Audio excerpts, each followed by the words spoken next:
우리 함께 교제할 말씀 이사야서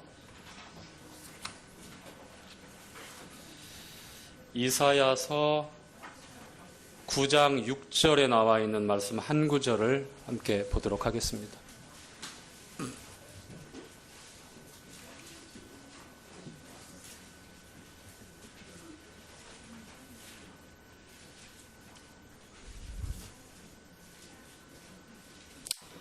다 찾으셨죠? 그러면 한 목소리로 한번 읽어보겠습니다. 이는 시작.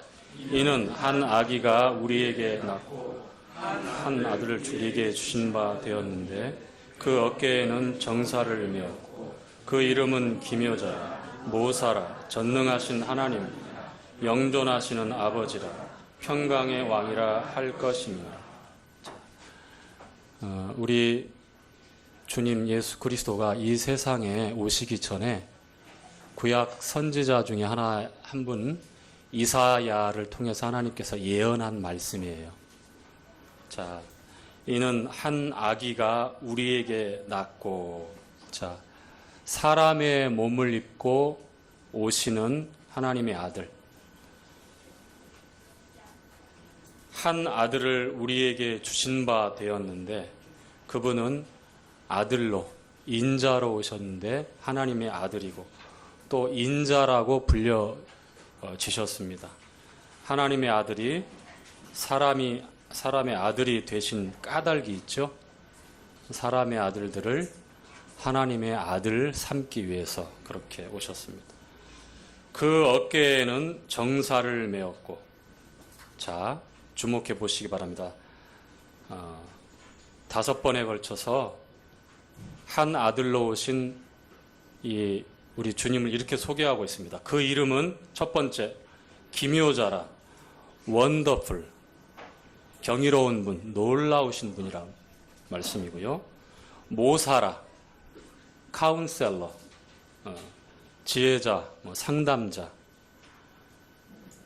전능하신 하나님, 더 마이티 갓해서 강하신 하나님, 올마이티 갓으로 나온 게 아니라 마이티 갓 이렇게 되어 있습니다.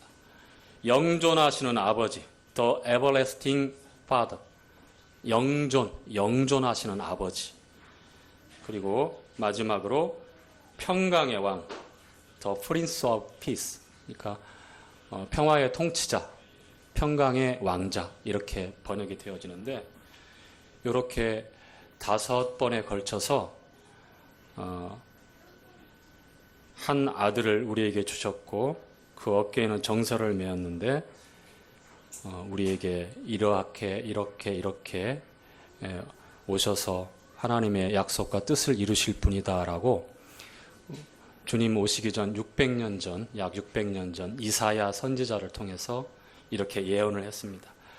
자, 오늘 이 한 구절 말씀을 통해 가지고 우리 주님을 알기를 원합니다. 또 그리고 우리 주님을 잘 알아야 할 뿐만 아니라 우리 주님을 전하는 저와 여러분이 되기를 바랍니다. 자, 그리스도인의 대사명이 있죠? 2가지가 있습니다. 한 번 더 반복합니다. 첫 번째가 뭐죠? 예수 그리스도를 잘 알아야 합니다. 자, 2번째 사명은 뭡니까? 잘 전해야 합니다. 자, 그러면 잘을 빼겠습니다. 예수 그리스도를 아는 것, 이것이 첫 번째 대사명이라면 그에 못지않게 2번째 필요한 대사명이 예수 그리스도를 전하는 것입니다.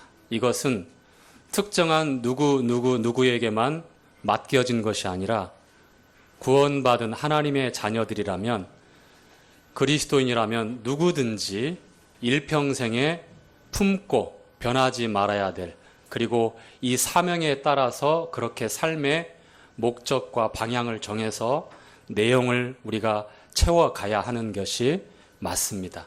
자, 한 번 더 대사명 묻겠습니다. 첫째 사명 무엇이죠? 예수 그리스도를 아는 것. 이미 구약의 모세를 통해서도 힘써 여호와를 알자라고 이렇게 말씀을 했죠. 예, 알아야 합니다. 자, 아는 것에는 두 가지가 있어요. 첫 번째 아는 것에 대해서 빌립보서 3장에 이렇게 사도 바울은 말씀하고 있습니다. 한번 찾아보겠습니다. 빌립보서 3장 8절입니다.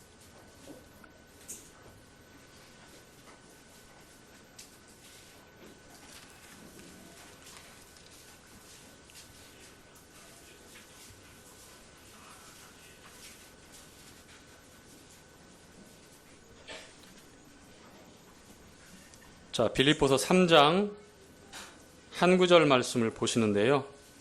8절 말씀입니다.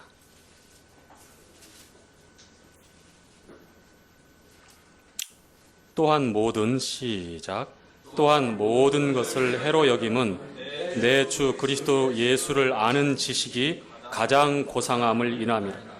내가 그를 위하여 모든 것을 잃어버리고 배설물로 여기고 그리스도를 얻고 그 안에서 발견되려 함이니 내가 가진 은은 율법에서 난 것이 아니요 오직 그리스도를 믿음으로 말미암은 것이니 곧 믿음으로 하나님께로 난 의라.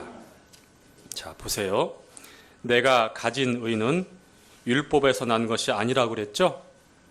믿음으로 말미암아 하나님께로서 난 의다. 의. 바울에게는 자랑할 만한 의로운 것들이 참 많았어요. 3장이 시작되면서 육체를 신뢰하는 사람들이 있는데 나는 더욱 그렇다. 4절 말씀에 보니까 그렇게 쭉 이어집니다.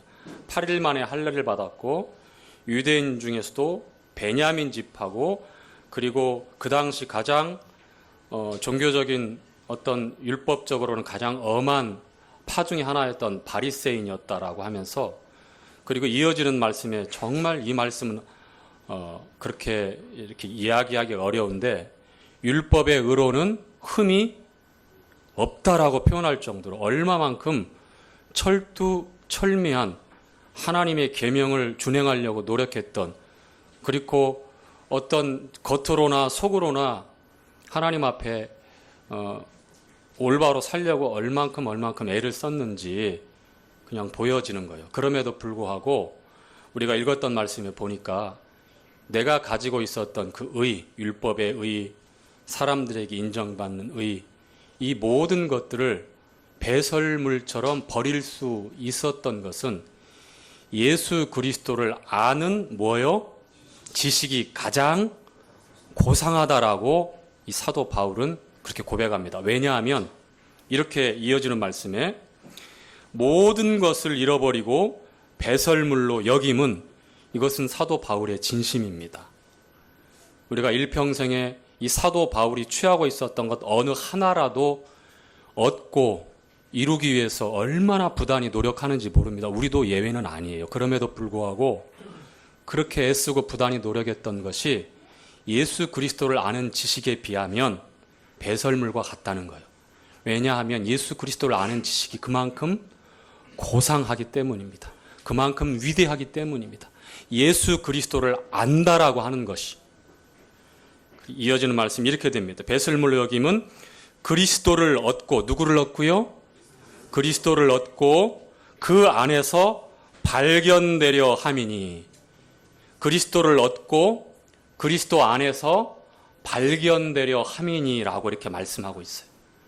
사도 바울이 추구하고 붙잡고 간절히 열망했던 것이 무엇인지 이 8절에 나와 있습니다. 예수 그리스도를 아는 지식. 나홀리지 이 지식이 단순히 우리가 무엇을 알고 모르고 습득하고의 차원이 아닙니다. 이것은 진리의 지식이라고 말씀을 하고 있고 생명의 지식이라고 말씀을 하고 있습니다. 그래서 우리가 배워야 하고 말씀을 통해서 묵상을 하고 또 교제를 통해서 얻게 되고 나누게 되는 거예요. 항상 모든 그리스도인의 그 삶의 중심에, 교제의 중심에, 모임의 중심에, 내 생각과 마음의 중심에 그리스도가 항상 거하시는 거예요. 그리스도를 얻고 그 안에서 발견되려 하는 것이죠. 예수를 안다고 하는 것, 이 가장 고상한 지식은 그런 것입니다. 자, 아는 것에 대한 두 번째 더 진일보된 내용을 한 번 더 교제를 하길 바랍니다. 자, 요한복음 17장으로 가겠습니다.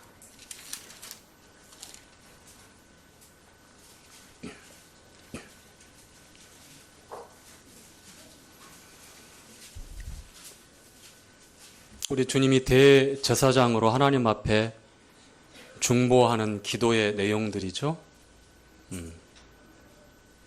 자, 17장 3절 그 중에서도 영생이 무엇인지라 이렇게 주님은 말씀하고 있습니다. 자, 영생은 시작. 그의 보내신 자 예수 그리스도를 아는 것이. 자, 영생은 무엇이라고요? 누구를 아는 것입니까? 참 하나님과 하나님께서 보내신 예수 그리스도를 아는 것입니다. 자, 아는 것. 여기서 아는 것은 지식을 습득하는 그러한 아는 것이 아닙니다. 학원에서 학교에서 어떤 독서를 통해서 내가 어떤 인터넷에 지식인 들어가서 열심히 취해서 그렇게 얻는 지식 수준이 아니라 이 아는 것은 히브리어로 야다라고 합니다. 즉 경험을 통해서 삶에서 실제로 그 아는 것이 경험되어지는 것. 이것을 아는 것이다라고 말씀을 하고 있고요. 다시 말씀드리면 영생은 논리적인 설명이나 믿습니다 해서 끝나는 것이 아니라는 거예요. 영생은 먼 미래에 주님 나라에 가서 그때부터 시작되는 것이 아니라 참 하나님과 그의 보내신 자 예수 그리스도를 아는 것. 즉 예수님께서 나는 하늘로서 내려온 생명의 양식이라고 말씀을 하셨죠? 그렇죠? 내 살을 먹고 내 피를 마셔야만 그 안에 생명이 있다고 그랬죠? 그랬죠? 그것이 무슨 말씀입니까? 어려운 말씀이 아니에요. 바로 영생이라고 하는 겁니다. 주님으로 먹고 주님을 통해서 먹고 마시고 말씀으로 주님이 오셨잖아요. 그렇죠? 내가 너희에게 이른 말이 영이요 생명이라고 그랬습니다. 아, 이 말씀 어렵도다. 어떻게 자신의 살을 주어서 먹게 하고 자신의 피를 주어서 먹게. 이것은 인신공양도 아니고 인육을 가지고 해서 카니발 축제처럼 그런 이방 아주 그런 제사인가라고 막 온갖 오해와 억측이 있는데 제자들 가운데도 요한복음 6장에 보니까 어려워서 시험 들어서 많이 떠났어요. 이 말씀 앞에서. 이 말씀이 다른 게 아닙니다. 영생을 취하여 사는 겁니다. 주님으로 사는 것이고요. 주의 말씀으로 내 삶에 내가 고스란히 영향을 받는 거예요. 지식으로 머물러 있는, 알고 있는 암기 수준에 문자적으로 기록되어져 있는 활자로 남는 것이 아니라 내 살이 되고 내 뼈가 되어지고 내 피가 되어지고 내 삶에서 그렇게 살아가는 거예요. 내 살을 먹고 내 피를 마신다고 하는 거죠. 주님이 나의 생명이라고 하는 겁니다. 시편 1편에서는 이 아는 것에 관해서 이렇게 말씀을 하고 있어요. 그 율법을 주야로 묵상하는 자로다. 아는 것은 선생님이 이것은 이것이고 저것은 저것이다. 자, 여러분들 아는 것 제가 기본적으로 테스트해 볼게요. 자, 우리 주찬 형제, 일본의 수도가 어디예요? 네? 도쿄예요? 경동 아니에요? 도쿄. 자, 우리 대한민국의 서울이 어디예요? 대한민국의 수도가 상수도입니까? 자, 말의 센스. 서울이 서울이죠. 자, 미국의 수도가 어디입니까? 나하고 눈 마주쳤잖아. 어? 워싱턴 DC. DC는 또 무슨 약자예요? 디스카운트의 약자입니까? 자, 이게 내가 알고 있는 지식들이에요. 어느 나라의 수도, 누구. 그쵸? 이런 차원이 아니라 영생은 참 하나님과 그의 보내신 자 예수 그리스도를 아는 것이라고 했을 때 주님으로 주님과 함께 동거동락하고 사는 거예요. 이게 아는 것이죠. 그렇죠? 첫 번째 성도의 대사명, 그리스도를 아는 것, 알아야 합니다. 아는 지식, 모든 것을 다 경험해서 알아야 된다. 이것은 억측이에요. 이럴 수가 없어요. 교리적인 안전하게 체계적으로 알아가는 것도 이 지식에 관한 건데 이것 알아야 돼요. 배워서 교재에서 알아야 가야 합니다. 우리가 전문적으로 뭔가 공부하고 시험을 준비할 때 보면 얼마나 열심히 하는지 몰라요. 수많은 날, 수많은 시간 동안 굉장히 노력을 많이 해요. 알기 위해서, 습득하기 위해서. 반면에 주님을 알기 위해서 그 노력하고 애쓰는 거에 몇 분의 몇만 투자하면 여러분들은 진짜 여기에 나와서 진짜 대단한 그런 박사가 되어서 이렇게 여러분들 다 아는 것을 교제할 수 있을 거예요. 저는 정말 아는 게 없어요. 참 아는 게 없는데 여기 나와서 이렇게 아는 척 하니까 정말 힘들더라고요. 그 삼척 동자 있죠? 아는 척, 있는 척. 자, 두 번째, 전해야 한다라고 하는데 이 전하는 것은 누가 전할 수 있죠? 성경적으로 우리가 봤을 때 누가 전할 수 있습니까?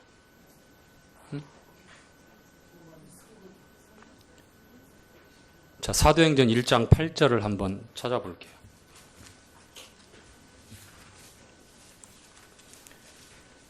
그리스도인 뭐 다 나오죠. 전해야 되는 사명이니까. 그런데 이렇게 성경은 말씀하고 있습니다. 1장 8절.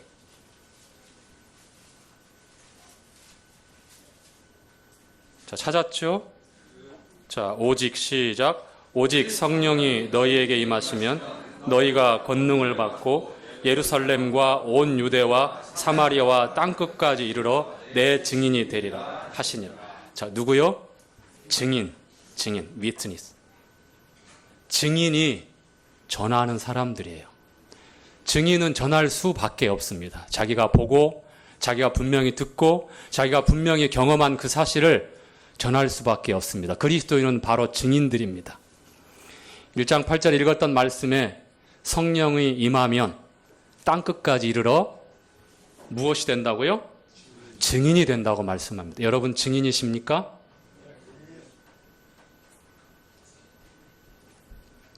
부담이 확 밀려오십니까?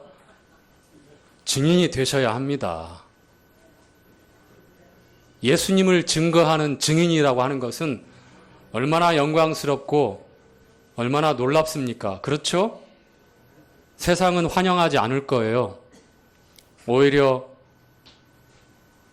전혀 예상하지 않은 그런 어려운 말들 쏟아낼 것이며 핍박을 우리는 감당해야 될지도 모릅니다. 그러나 이 증인의 이 사명은 그리스도인이라면 누구나 감당해야 될 사명입니다. 자, 한 말씀 더 찾아볼까요? 자, 누가복음 24장입니다.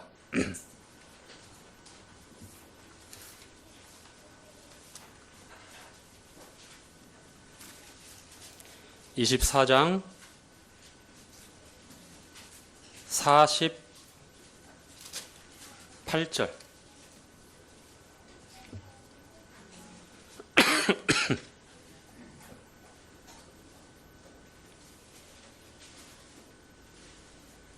정말 짧은 말씀인데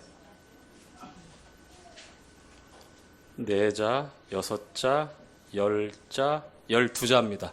외우셨죠? 자, 저를 보시고 다 외웠을 줄로 알고 함께 해봅시다. 시작. 너희는 이 모든 일에 12자 아직 못 외우신 분 있으신 것 같은데. 자, 다시 한번 시작. 너희는 이 모든 일에 증인이라. 예수님께서 부활하시고 제자들에게 하신 말씀이에요. 제자들이 증인이었죠. 그렇죠? 우리는 이제 어떻게 주님 당대의 제자들처럼 같이 공생의 기간에 주님과 함께 먹고 자고 모든 기적과 모든 하나님의 나라를 다 보고 듣고 경험한 그런 케이스는 아니죠? 그럼 우리가 어떻게 알 수 있어요? 기록된 말씀을 통해서. 히브리서 12장 1절에 보니까 구름같이 허다한 증인들이 있으니 모든 무거운 것과 얽매이기 쉬운 죄를 벗어버리고 인내로서 우리 앞에 당한 경주를 경주하라고 말씀합니다. 구름같이 허다한 증인들이 누구예요?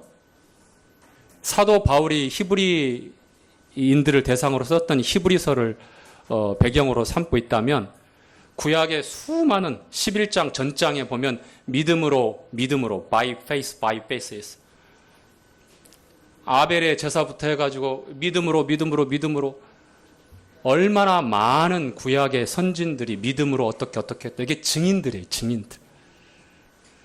신약 시대는 어떤 증인들입니까? 기록되어진 사도들과 선지자들의 터 위에서 시작되어진 기록되어진 이 말씀을 통해서 이제 증인이 되는 거예요. 그래서 성경 고린도전서 15장에 보면 성경대로 죽으시고 성경대로 다시 부활하셨다라고 말씀 나오죠. 사도 바울이 인용한 말씀은 성경대로라고 하는 거예요. 자, 예수님께서 시험 당하실 때에 마태복음 4장에 보니까 마귀의 시험을 물리칠 때 어떻게 말씀하셨죠? 기록되었으되. 어떤 거를 염두에 두고요? 이 성경 기록. 이 성경 기록을 염두에 두고 기록되었으되. 성경대로라는 말씀이 그 말씀이에요. 자, 누가복음 24장 폈으니까 뒤로 44절 한번 보실래요? 자, 주님께서 이렇게 말씀합니다. 우리는 이제 기록된, 주님께서도 이 기록된 성경 말씀을 통해서 이렇게 증거하셔요. 또 시작. 또 이르시되 내가 너희와 함께 있을 때에 너희에게 말한 바 곧 모세의 율법과 선지자의 글과 시편에 나를 가리켜 기록된 모든 것이 이루어져야 하리라 한 말이 이것이라 하시고, 이에 저희 마음을 열어 성경을 깨닫게 하시고. 자, 모세의 글, 선지자의 글, 그 다음에 시편에 기록된 나에 관한 기록되어진 이 말씀이 이루어져야 할 것이다 라고 이렇게 말씀하시잖아요.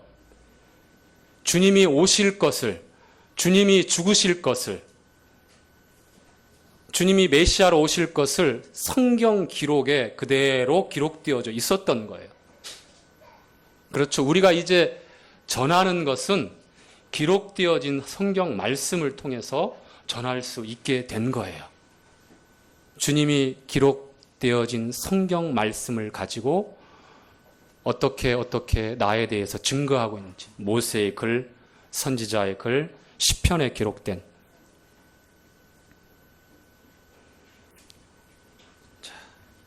이사야서 9장으로 한번 가볼게요. 이제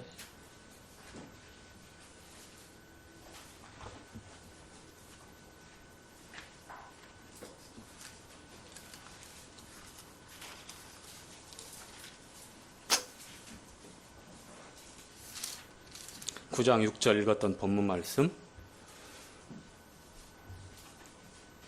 자, 말씀을 주님을 알고 전해야 되는데 선지자 중에 한 사람 이사야의 이 기록된 성경 말씀에 주님의 고난과 또 후에 평강의 왕으로 이 땅에 오셔서 통치하실 내용까지 이사야서 선지자를 통해서 기록되어진 기록이 참 많아요. 그 중에 이사야서 7장에 보면 우리 주님이 임마누엘의 하나님으로 오실 것을 말씀했습니다. 보라, 처녀가 잉태하여 아들을 낳으리니 그 이름을 무엇이라? 임마누엘이라. 임마누엘의 뜻이 무슨 뜻이죠? 하나님이 우리와 함께 계신다. 함께 계신다. 이 함께라고 하는 이 말씀이 성경에 굉장히 중요한 키포인트가 돼요. 그리스도 안에서라는 말과 함께 연결이 됩니다. 항상 함께가. 에베소서에 보면 함께 하는데 누구와 함께? 그리스도와 함께. 또한 17장 우리가 읽었던 말씀 전체적인 기도의 내용에 보면 하나님이 주님과 함께 하시는데 아버지여 우리가 함께 주님 아버지와 함께 하는 것처럼 저희가 우리와 함께 있는 것, 함께 하나라고 하는 것 이것을 알게 하시옵소서라고 이렇게 또 간구를 하셔요. 이 함께라고 하는 것.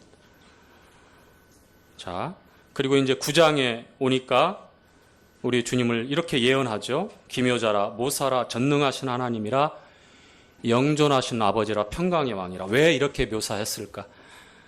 다 이유가 있죠. 자, 기묘자라 원더풀 굉장히 경이롭고 놀랍다고 하는 표현인데 저는 딱 이 한 말씀으로 이 부분을 신약에 나와 있는 말씀으로 설명할 수 있을 것 같아요. 골로새서 1장에 그 말씀이 나와 있습니다. 한번 찾아볼까요? 자, 여기 이렇게 딱 손 계속 와야 되니까 골로새서 1장 13절부터의 내용인데요.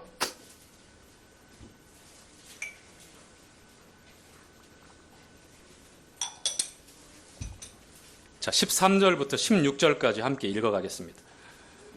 자, 왜 기묘자라고 했을까? 자, 그가 우리를 흑암의 권세에서 건져내사 그의 사랑의 아들의 나라로 옮기셨으니 그 아들 안에서 우리가 구속 곧 죄사함을 얻었고 그는 보이지 아니하시는 하나님의 형상이 모든 창조물보다 먼저 나신다. 만물이 그에게 창조되되 하늘과 땅에서 보이는 것들과 보이지 않는 혹은 보좌들이나 주관들이나 정사들이나 권세들이나 만물이 다 그로 말미암아 그를 위하여 창조되어. 자, 거기까지. 자, 만물이 우리 주님, 이 기묘자라고 불려지는 이 한 아들에 의해서 창조되었다라고 하는 말씀이죠. 자, 목적이 있어요. 누구를 위해서? 아들을 위해서. 자, 만물 안에 여러분 들어갑니까? 안 들어갑니까? 들어가죠?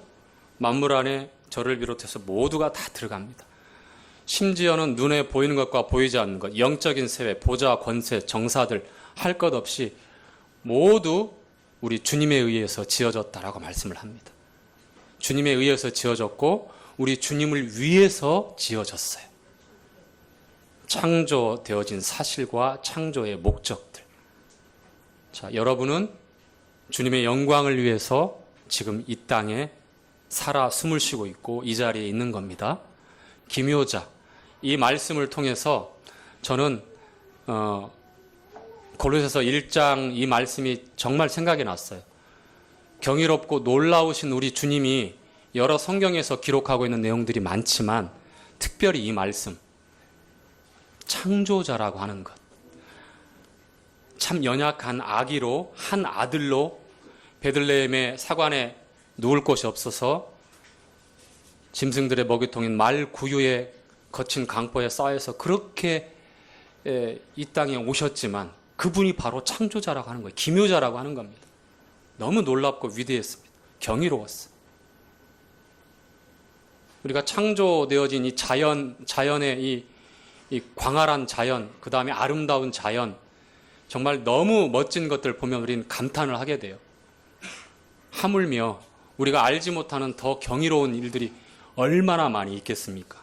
눈에 보이는 세계가 이 정도일진데 눈에 보이지 않는 정사와 보좌와 권세들, 그 속한 이 경이로움들 생각하면 왜 기묘자라고 불려지신지, 왜 원더풀이라고 이렇게 말씀을 하고 있는지. 두 번째, 모사, 카운셀러라고 하는데요. 이 말씀은 저는 이렇게 분별을 합니다. 지혜자, 상담자, 조언자라고 할 수 있지만 이것은 주님의 인도하심을 나타낸다고 봐요. 리더, 가이드 여러 표현들이 있지만 인도하심. 시편 23편이 생각났고 요한복음 10장이 생각났습니다. 목자와 양의 관계. 이 모사라고 하는 것은 단순히 충고하고 조언하고 그런 차원이 아니다. 우리를 인도하는 인도자다. 인도자이기 때문에 카운셀러, 모사라고 이렇게 소개하고 있다라고 분별을 합니다. 여러분 어떻게 생각하셔요? 물론 분별이 다를 수도 있어요. 모사. 잠언서에는 하나님을 경외하는 것이 지혜와 지식의 근본이라고 말합니다. 이 지혜는 그 지혜를 쭉 추적해 보니까 위스덤으로 나오는데 단순히 어떤 삶의 지혜 그리고 오랜 경험에 의해서 나온 풍부한 어떤 그 지혜 그런 차원일까? 그렇지 않죠. 우리 인간 세상에서 생각하는 그런 카운셀러 모사가 아니죠. 그렇죠? 생사화복을 주장하시는 우리 주님께서 우리를 생명의 길로 인도하시고 우리를 각각 안다 하시면서 당신의 선하신 계획과 그 뜻을 따라서 우리를 보호하시고 인도하신다고 봐요. 그래서 요한복음 10장 27절에도 보면 내 양은 내 음성을 듣는다고 말씀을 하시잖아요. 이게 바로 진정한 카운셀러, 이 모사로서 우리를 인도하시는 그런 목자가 아니겠는가 이렇게 분별을 해보았습니다. 그리고 이어지는 말씀은 이제 정관사 더해서 유일하신 분, 한 분밖에 없고 절대적인 존재에 대해서 이렇게 말씀을 해요. 그래서 The Mighty God, The Everlasting Father, The Prince of Peace 이렇게 해서 전능하신 하나님, 영존하시는 아버지, 평강의 왕 이렇게 표현을 합니다. 전능하신 하나님, 우리는 골로새 1장 말씀을 통해서 얼마든지 이 말씀을 분별합니다. 강하신 하나님. 두 번째, 영존하시는 아버지. 한 아기로 오신 우리 주님을 이렇게 표현했어요. 영존하시는 아버지. 왜 우리 주님을 영존하시는 아버지라고 이렇게 The Everlasting Father 이렇게 표현했을까요? 왜? 분명히 아들이에요. 추적해보면 말씀에 나와 있는 대로 여자의 후손이라고 이렇게 예언을 첫 번째예요. 창세기에. 제가 세상에 들어오고서 이제 하나님께서 이 말씀을 해요. 아담, 하와 그리고 이 사단, 뱀을 통해 있는 사단을 그 앞에서 심판하시고 이제 앞으로 어떻게 될 것이라고 예언하신데 지금부터 6,000년 전에 에덴 동산에서 이렇게 말씀해요. 여자의 후손이라고. 여자의 후손. 이미 예언을 하셔요. 주님 오시기 4,000년 전. 그 말씀이 장구한 수많은 시간이 흘러가는 동안 그 말씀은 그대로 이루어집니다. 모세와 선지자들의 글과 시편에 기록된 그 말씀에 따라서 계속 그 말씀, 여자의 후손이. 그런데 지금 말씀하고 있는 그 하나님이 누구예요? 에덴 동산에서 여자의 후손 이렇게 언급하시면서 미래의 그 예언을 말씀하시고 있는 그 하나님이 누구죠? 누구일 것 같아요? 바로 여기 기록되어져 있는 예수님이에요. 아기로 오신 우리 주님이에요. 왜 이럴 수 있느냐? 그래서 삼위일체에 대해서 우리가 잘못 이해하면 도무지 이해가 안 가는 거예요. 그래서 이게 무슨 양비론인가라고, 양태론인가라고 생각을 합니다. 예수님이 아버지도 되고 아버지가 아들도 되고 이렇게 생각을 합니다. 그렇습니까? 이것은 정말 잘못된 이단교례예요. 양태론은. 자, 요한복음 1장에 태초에 말씀이 계시니라. 이 말씀이 하나님과 함께 계셨으니 이 말씀은 곧 하나님이시라고 얘기하죠. 자, 알 뜻, 모를 뜻, 이해할 뜻, 안 될 뜻. 이 삼위일체는 우리가 이성적으로 이해한다고 하는 것이 불가능한 거고요. 말씀이 이렇기 때문에 믿는 거예요. 그것이 진리이기 때문에. 자, 요한복음 14장 한번 찾아보겠습니다. 왜 영존하시는 아버지라고 그렇게 말씀하고 있을까? 요한복음 14장 8절입니다. 8절. 자, 8절부터 10절까지 함께 읽어볼까요? 빌립이 시작. 빌립이 가로되 주여 아버지를 우리에게 보여주옵소서. 그리하면 족하겠나이다. 예수께서 가라사대 빌립아 내가 이렇게 오래 너희와 함께 있으되 내가 나를 알지 못하느냐. 나를 본 자는 아버지를 보았거늘 어찌하여 아버지를 보이라 하느냐. 나는 아버지 안에 있고 아버지는 내 안에 계신 것을 내가 믿지 아니하느냐. 내가 너희에게 이르는 말이 스스로 하는 것이 아니라 아버지께서 내 안에 계셔 그의 일을 하시는 것이라. 자, 빌립이 주님에게 이러한 부탁을 해요. 아버지를 보여주십시오라고. 사실 보고 싶어하는 사람은 구약의 모세도 보고 싶어 했어요. 주의 영광을 보고 싶습니다. 나를 보고 살 자가 있다고 했어요? 없다고 그랬어요? 없었어요. 그런데 볼 수 있는, 아버지를 나타내고 볼 수 있도록 오신 분이 누구라고요? 예수님이에요. 그래서 영존하는 아버지, 영존하시는 아버지라고 이렇게 말씀하고 있는 거예요. 왜냐하면 나를 본 자는 아버지를 보았건 이렇게 말씀하고 있는 거예요. 삼위일체는 아버지 안에 아들이 있고 아들 안에 아버지 있고 성령이 그 안에 계시는, 항상 하나로 함께 하시는 하나님, 이게 삼위일체예요. 따로따로 아버지 따로 계시고 아들 따로 있고 성령 따로 있고 해서 하나님 나라에 가니까 보좌가 3개 있다더라. 가운데에 아버지가 앉아 계시고 오른쪽에 아들이 앉아 계시고 왼쪽에 성령님이 앉아 계시더라. 절대 그런 거 없어요. 보좌는 하나예요. 하나. 근데 그 자리에 누가 앉아 계셔요? 만왕의 양 만주의 주 우리 주님이 앉아 계셔요. 근데 거기에 아버지가 앉아 계신다라고 말씀을 하거든요. 여기에 말씀이 나와 있는 대로 나를 본 자는 아버지를 보았거늘. 요한복음 4장에 하나님은 영이시니 볼 수 있어요, 없어요? 영은 볼 수 없습니다.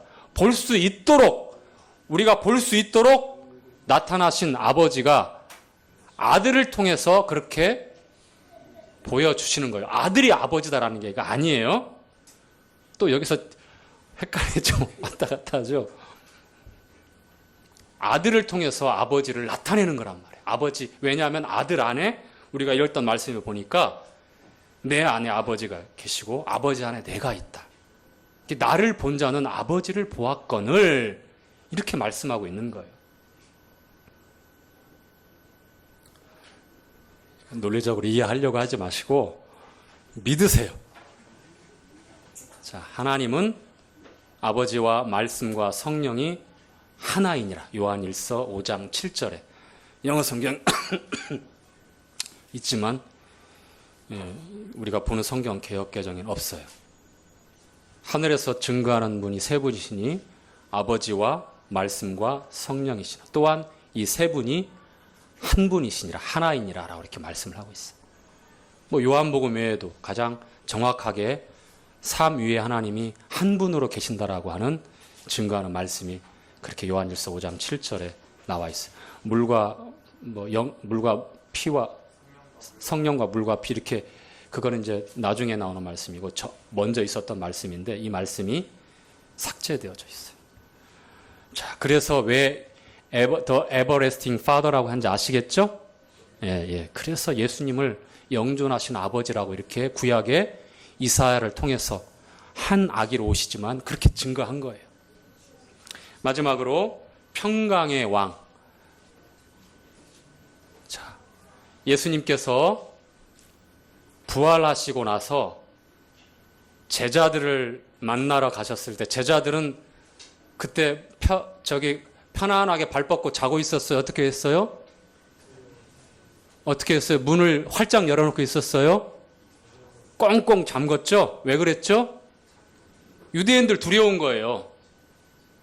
자신들이 믿고 따랐던 예수님을 십자가에 못 박았는데 자기들도 죽일까봐 다 예수님 혼자 내버려두고 다 도망갔잖아요. 연장선이에요. 지금 두려워가지고 어디 지금 다락방에 숨어가지고 문을 꽁꽁 안에서 걸어 잠그고 덜덜덜덜 떨고 있습니다. 그런데 부활하신 주님이 그 자리에 나타나셔서 뭐라고 말씀하시죠? 너희에게 평강이 있을지어다. Peace.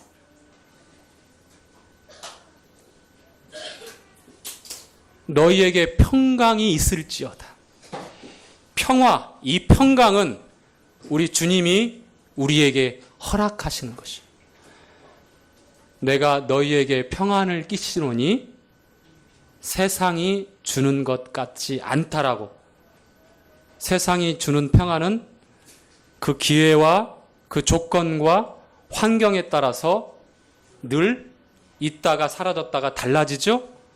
그런데 주님이 우리에게 평화의 왕으로 부활의 주님으로 우리에게 다가오셨을 때는 그 평강은 사라질까요?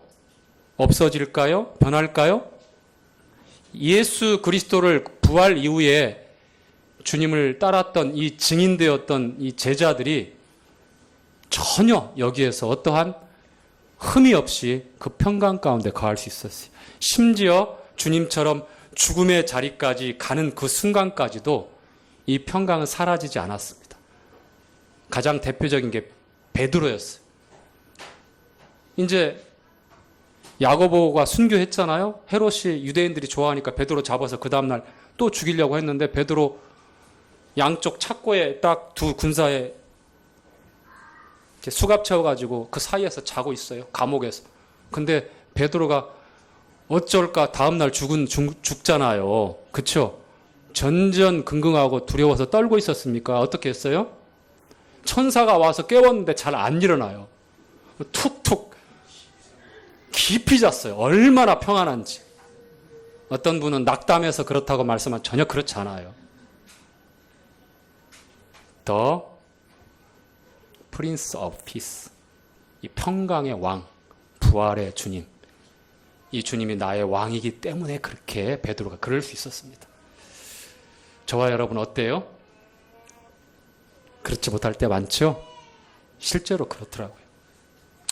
이 예언은 실제로 이제 완성됩니다. 주님이 이 땅에 재림하셔서 심판하시고 천년의 왕권을 가지고 천년 동안 이 땅에서 이루어지는 천년 왕국 때에 이 평화의 왕으로 통치하십니다.